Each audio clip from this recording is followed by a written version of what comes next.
in cinemas this Wednesday. Please give a huge round of applause to the star of the film, Mr. Daniel Radcliffe.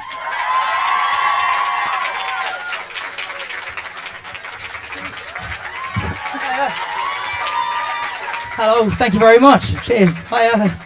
That was almost a stunt entry onto the stage. That was amazing. Well, that was, I don't know, I can't see it. Leapt. It was sort of invitingly low down to jump onto. Liked it. Thank you. And I love this film. Good, I'm in a cheers. privileged position where I've seen it and a lot of these people here haven't. But congratulations. Can I first say that comedy feels incredibly natural Thank to you very much. Was it a natural feeling and experience? Yeah, definitely. It was lovely this was kind of a pleasure to make this film. You know, it was, you know, I'd never done comedy really on screen before. I'd sort of done a bit in extras and I'd done a bit on stage. But no, to be able to do a whole film where your job every day was just to turn up and make the person in the scene with you laugh, rather than to, you know, have some sort of emotional breakdown or, you know, save a dying child from a train or whatever it is that I've done in sort of other films. It was nice to just be able to, I don't know, turn up and be sort of myself every day. I mean, it is the most like myself of any character I've ever played, I think. I wanted to ask you that, and whether that was an easy experience or whether that was actually quite difficult, because, you know, there was less. I get less barrier, I guess, there. Yeah. I mean, I think if I was doing it in the context of a film that was a lot darker, then it would be kind of harder to use more of myself in that kind of, you know, in a more painful context. But because this film is so light and sweet and very sort of charming, it wasn't like I wasn't kind of having a very intense day and then struggling to separate myself from the character when I got home or anything. It was just, you know, it's in this occasion, it was very nice to be able to let some of myself through. And I think in the past, when I started out acting, I kind of would have thought that it was, I don't know, that it didn't really count as acting if I'm just playing myself, or that somehow that was a lesser version of doing it. But actually, as you say, you know, to just be yourself in front of the camera is quite something sometimes. And I'm glad, and I'm definitely glad I got over that in time to make this film, because I think I'm not particularly like the character in this movie. So I think when you put sort of my personality into a character that I'm not particularly like, it makes something interesting happen. Do you like it better, or is it a different experience too? It's just a different experience. That's the thing. There are lots of ways that acting can be fun for me. Like, it's really fun playing the kind of part I play in Horns, which is totally different from anything I've ever done, and is crazy and dark and weird, and every scene is really emotionally intense. But it's also very fun to be able to balance that with a film like this, which is not particularly emotionally intense, and you just get to come to work and like eat sandwiches every day, which I also... that probably won't mean very much to you guys yet who haven't seen the film, but there's a sandwich in the movie called Fool's Gold, which is a sandwich that Elvis made famous, and has got... it's disgusting. It's brilliant. It's absolutely... Did you have one? Yeah, I had several slices. I didn't have one all to myself, but I had it's a loaf of Italian white bread. That's just the line I say in the film. It's a loaf of white bread. It's a loaf of white bread cut in half, and you hollow out the inside, and you pour an entire jar of peanut butter into one half, and then an entire jar of jam into the other half, and then you stuff it with a pound of crispy bacon, and then you coat it in butter and you bake it. And it is extraordinary, and it serves like 8 to 12 people, and you should all go home and eat it. Although Elvis ate one in its entirety. Elvis used to eat one to himself. Died. Yeah, and then died in a way that you can read up on your own time. We've got some clips actually. If that's all right to show, and this is the first clip we're going to show is.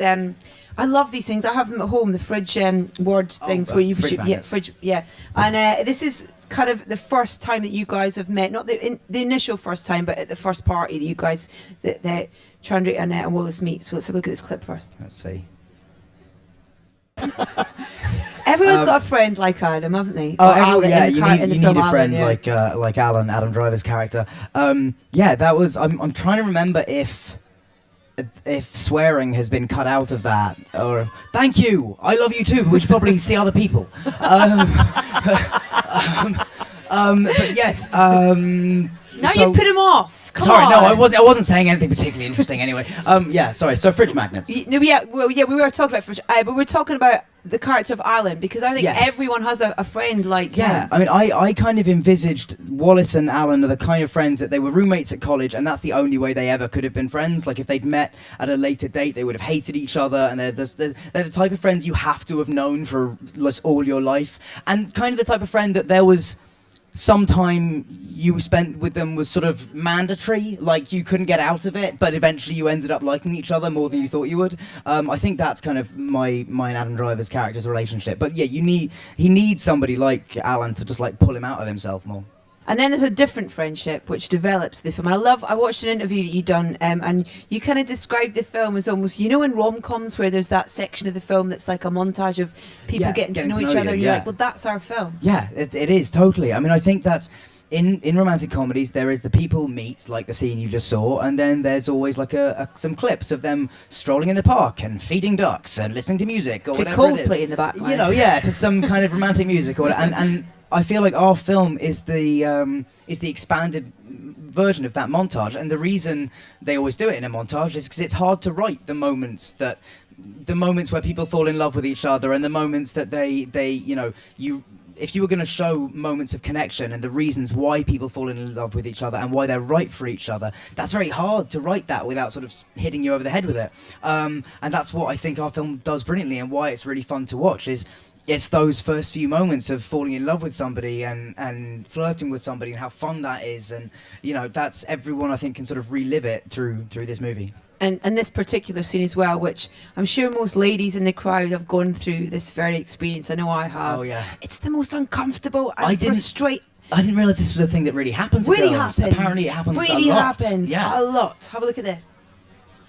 There's also some really funny lines that for some reason were cut out of that clip. So that's it. That you like that gets even better. I love the knowing sniggers from the female in the audience going, it's so embarrassing, especially when you're on. It's terrifying because you actually think you're going to be stuck like that for days. Yeah, I mean, I really was not. I thought when I read that scene, I was kind of like, oh, that's a bit contrived for us to. No, apparently it happens genuinely all the time. So I'm sorry that you're all having that experience out there.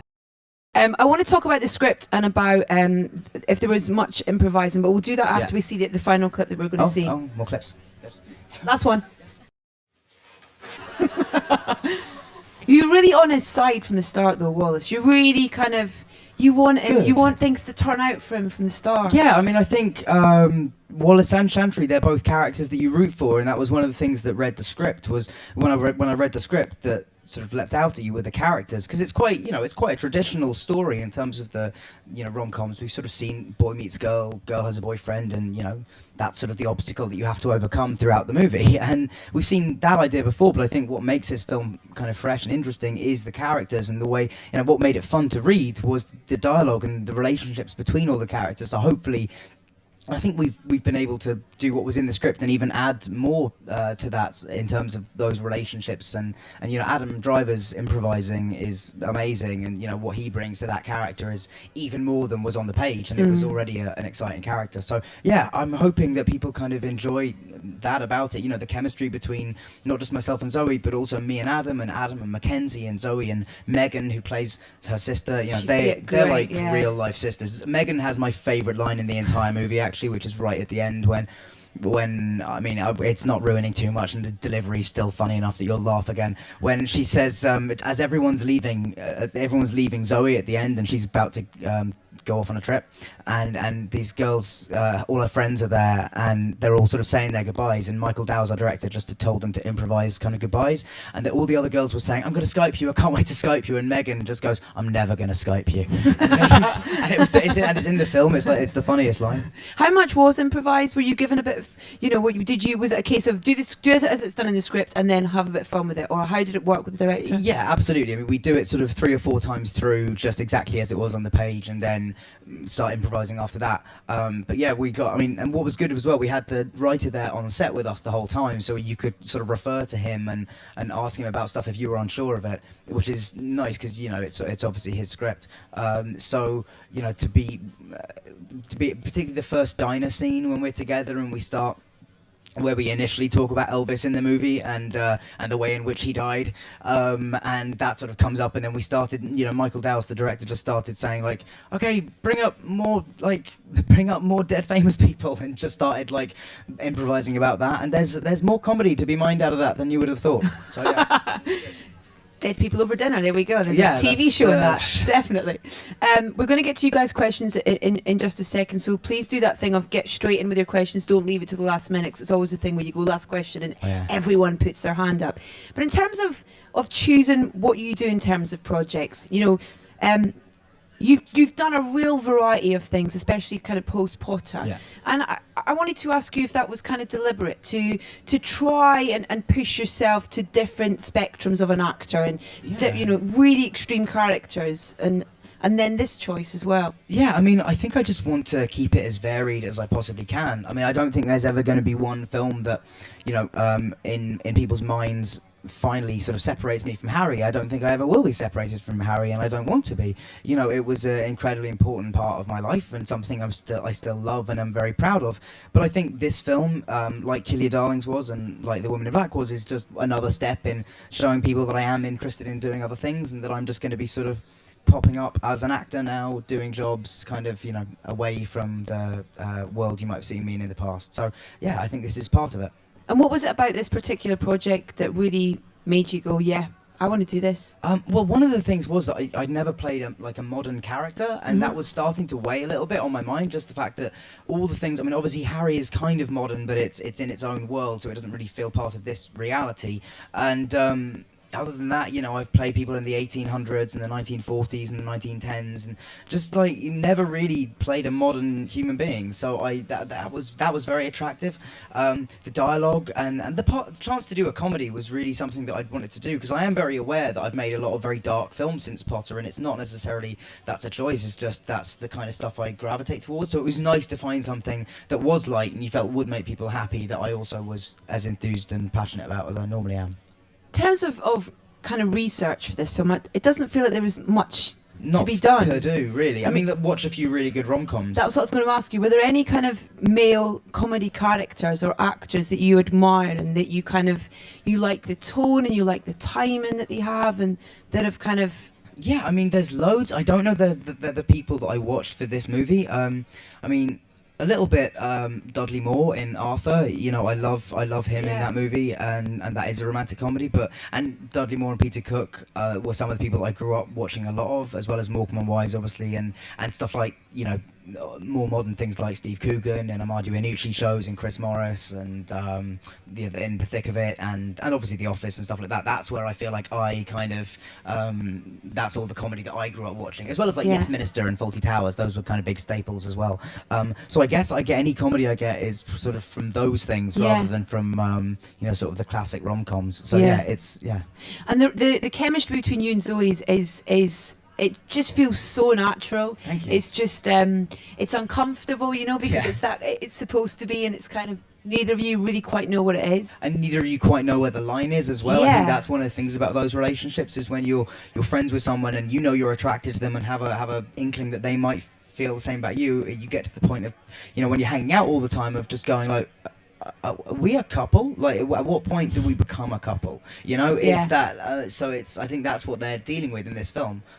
It's like that thing almost like when you're sort of 15, 16 and you have those kind of male friends at school and stuff, and it never really becomes a question almost until you get older and you have to define relationships more as well, isn't it? Yeah, I guess so. Yeah, that's true. That's not something you, I suppose, do. Yeah. Yeah. Do you think they can be friends? Men and women can absolutely be friends. I think there's the question of if you're really into someone and they are to you, then you're going to be hard pressed to remain just friends. But I do think it's possible. There's obviously loads of people with platonic relationships in the world, so of course it's possible. It's just when the question of attraction comes into it that changes it slightly. And that line, crossing that line. Right, questions from our two ladies in the front who nearly shot to the ceiling. We've got lots of microphones, so that's great. So we'll go from the lady there first in the denim jacket, and then we'll get you straight after. Thank you. First, may I just say I love you so much. Oh, I love you. Thank you very much. Was there any embarrassing moments during filming? Embarrassing moments. Let me think. Well, I mean, I've done a bit of dancing in now. Like I did a show on Broadway where I had to dance, and that was a lot of fun, and I really enjoyed it. But one of the things that whenever you see like a dancing scene in a film that's in like a club, it's really weird to do because you don't have any music. So what they'll do at the beginning, what they'll do at the beginning is they'll play like 5 seconds of music at the volume that it would be in a club. So you get like a sense of how loud you should be talking, and because they put the music in after, so that everyone's dancing to like different songs and different rhythms, and everyone's like making it up in their own head.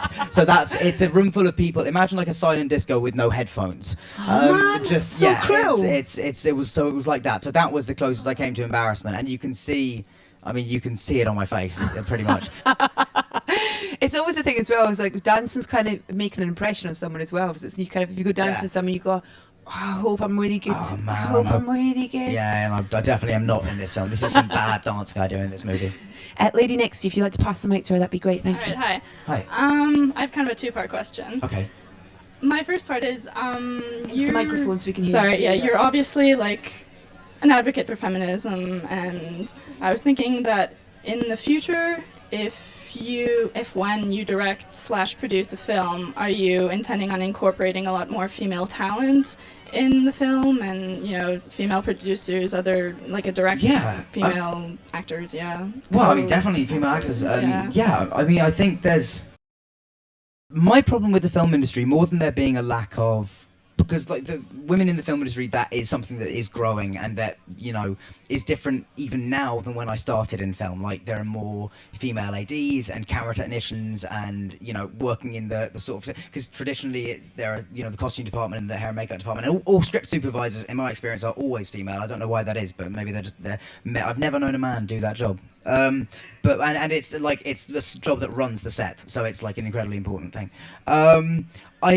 I think my problem with the film industry, more than lack of opportunities for women, is the general hierarchy and the way it works that sort of robs people of their humanity simply by virtue of having a different job to somebody. There's some actors that and directors and producers and people who are sort of high up in the industry that kind of treat other people like crap all the time, and it's never acceptable, and we're in an industry which tolerates it and sometimes actually engenders more of it because they reward it. So that would be my main thing. And obviously, I will also work with lots of amazing women in my films, I think. What do you do? I'm studying psychology with minors in film studies and cool. theater arts, yeah. Do you know a department that you'd like to be getting into? I want to direct. Oh, awesome. Okay. Oh, he's going to direct, so you can't have his job. You want to, though. That's we can be rivals. Oh, yeah, okay. But that's something you want to do, isn't it? That's kind of the future. I definitely you want would love to direct. Yeah, absolutely. That's definitely something that I'd my like to do as well. second part. Yeah. Are you intending on working with Dane DeHaan again in the future? I am indeed. Hopefully very soon. But I can't say anything more than that. But I'm hoping that'll happen. One last little thing. Do you remember the Element song? I do remember the Element song. He's not going to sing it now because we don't have time. We've got other questions. Thank you, though. Okay, next question. We got a lady there in the row there, please. Hello. Hi, I'm a really big fan. Hi. And you really inspire me with my acting and stuff. Oh, cool. So I was wondering, do you do method acting? Because in Kill Your Darlings, you're amazing, and Woman in Black. Did you use method acting to help you, or? I mean, no, not. I don't know. There's only one person I've ever worked with who I would define as a true method actor, who's Ben Foster on Kill Your Darlings, and he is amazing, and also does method acting in a way that it does not affect anybody else but himself, and he's kind of self-contained, and he's amazing. He's such a team player as well as doing that.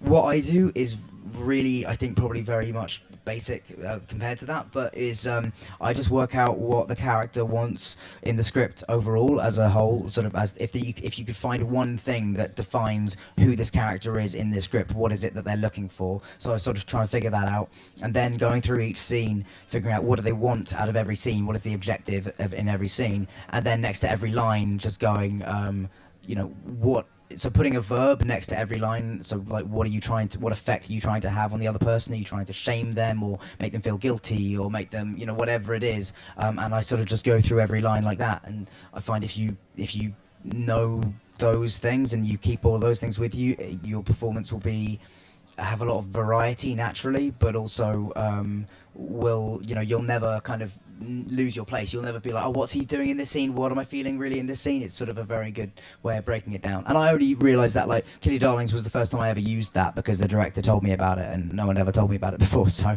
I started doing it then. I recommend it. Wow, what great advice. Thank you very much for that. That's amazing. Nice. We got a lady there. Yep, you. Yep. Yeah. She's got a book. Pass the mic along. There we go. Thank you. And is there someone over here as Hi. well that wanted to question? Hi. Get a microphone. Your co-star, Jemima Rooper, was Oh, yeah. recently with Angela Lansbury on stage. First of all, I was wondering what it was like to work with Jemima, and secondly, is there any screen icon or stage icon that you would love to work with? Yeah, Jemima's lovely. She's fantastic. We were so lucky that she was in New York at the time when we were doing the film, and she was available to come and do it with us. So yeah, I can't say enough nice things about her. And when I saw her at the premiere the other day, I was just like, oh, thank God you're here. That's just so nice, just nice to see her. Yeah, in terms of like screen legends, I've worked with a have few worked with a already. lot. That's Quite a like, few, I've done yeah. more than most people my age would have worked with. But is directors maybe something then in directors, terms of? I mean, of yeah, I who- mean, I'd love to work with the Coen brothers. Are kind of my dream people to work with. Luke Besson, by any Luke chance? Besson would be awesome. That would be like, because he's just a crazy person. I don't know if he is in real life. I kind of assume he must be to make the films he makes. But yeah, I would love to work with him. And then yeah, I mean, you know what? I got really excited about a while ago for a film that has not happened yet, but hopefully will at some point. We were going through casting suggestions for one of the older parts in it, and somebody suggested, I'm not sure if he'd still be up for it, but somebody suggested Dick Van Dyke, which I would be kind of brilliant. Like, I would love to do that. Yeah, that's somebody that comes to mind. Okay, great. Then we've got time for two last questions. Lady right there, please. There we go. Hello. Hello. Hello. I'm wondering, if you get a chance, do you want to play any villain? Villain. Yeah, absolutely. I definitely would. I mean, in Horns, the movie I've got coming out in October, that's kind of a real sort of anti-hero type part, which is, that's sort of more towards that. My character does some very questionable things in it, but yeah, I would definitely like to play a proper villain at some point. I think that'd be a lot of fun. Okay, and last Thank you. question. Oh my goodness. Hiya. What character did you connect with most on set? I mean, it's different. There's moments of connection with all of them, I suppose. I mean, I've connected with Wallace a lot just because he's, as I said earlier, kind of modern and the closest to somebody really like me that I've ever played. But the character in Horns, I connect to his taste in music a lot, and that's sort of a big way in for me with that character.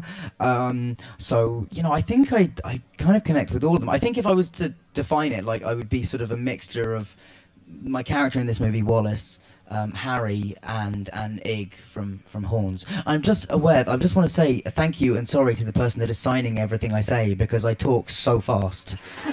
Cheers. That's so nice of you.